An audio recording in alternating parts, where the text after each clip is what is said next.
Hello. അപ്പോൾ ഇന്നത്തെ ദിവസം രണ്ട് പ്രത്യേകതയുള്ള ദിവസമായിട്ട്. ആദ്യത്തെ പ്രത്യേകത എന്താണെന്ന് വെച്ചാൽ, അതിൻ്റെ മൂത്ത നാത്തു ഞങ്ങൾ ശ്രീകലാക്കയുടെ വീടിൻ്റെ അടുത്തൊക്കെ 4 കടമുറി പണിയുന്നുണ്ട്. അതിൻ്റെ കുറ്റിയടിക്കുക, ഞങ്ങളവിടെയൊക്കെ ആണെങ്കിൽ പറയും കുറ്റിയടിക്കുക. ഇവിടെ എന്നാലും കല്ലിടുക കേട്ടോ, കല്ലിടുന്ന ചടങ്ങാണ്. അതായത് അപ്പിച്ച നാട്ടിലില്ലാത്തത് കൊണ്ട് തന്നെ അക്കയാണ് കല്ലിടുന്നത്. അപ്പിച്ച എന്ന് വെച്ചാൽ അക്കയുടെ ഹസ്ബൻഡ്, അതായത് എൻ്റെ അളിയൻ. ഞങ്ങൾ അപ്പിച്ച എന്നാണ് വിളിക്കുന്നത്. അപ്പിച്ച എന്ന് വിളിക്കുന്നത് വേറെ ഒന്നുമല്ല, അക്കയുടെ മോൾ അപ്പിച്ച എന്നാണ് വിളിക്കുന്നത്. അതുകൊണ്ട് ഞങ്ങളും അങ്ങനെ അപ്പിച്ച എന്നാണ് വിളിക്കുന്നത്. അപ്പോൾ അക്കയാണ് കല്ലിടുന്നത്. അക്ക നന്നായിട്ട് പ്രാർത്ഥിച്ച് കല്ലിടട്ടെന്ന് വെച്ച് കല്ലിടുന്നുണ്ട്. പിന്നെ രണ്ടാമത്തെ പ്രത്യേകത എന്താണെന്ന് വെച്ചാൽ, കൊച്ചുമോൾ അക്കയുടെ ബർത്ത്ഡേ ആണെന്ന് സർപ്രൈസായിട്ട് അളിയൻ കേക്ക് കൊണ്ടുവന്നിട്ട് വൈകുന്നേരമായപ്പോൾ ആ ഒട്ടും പ്രതീക്ഷിച്ചില്ല. കാരണം കുറച്ച് മുന്നേ അക്ക അളിയനൊക്കെ ഹോസ്പിറ്റലിൽ പോയിട്ട് വന്നതായിരുന്നു. അപ്പോൾ ഈ കേക്ക് അക്ക ഒട്ടും പ്രതീക്ഷിക്കാത്തൊരു സാധനമായിരുന്നു.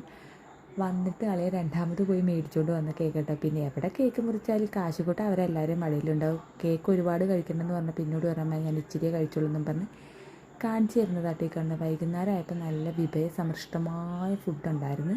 ചപ്പാത്തി ഉണ്ടായിരുന്നു, പൂരി ഉണ്ടായിരുന്നു, ചിക്കൻ ഫ്രൈ ഉണ്ടായിരുന്നു, ചിക്കൻ കറി ഉണ്ടായിരുന്നു, പിന്നെ ശ്രീകലാമ്മയുടെ ഒരു സ്പെഷ്യൽ കറി ഉണ്ടായിരുന്നു. അപ്പോൾ ഇന്നത്തെ ഇവിടെ ഇത്രയും ടാറ്റാ.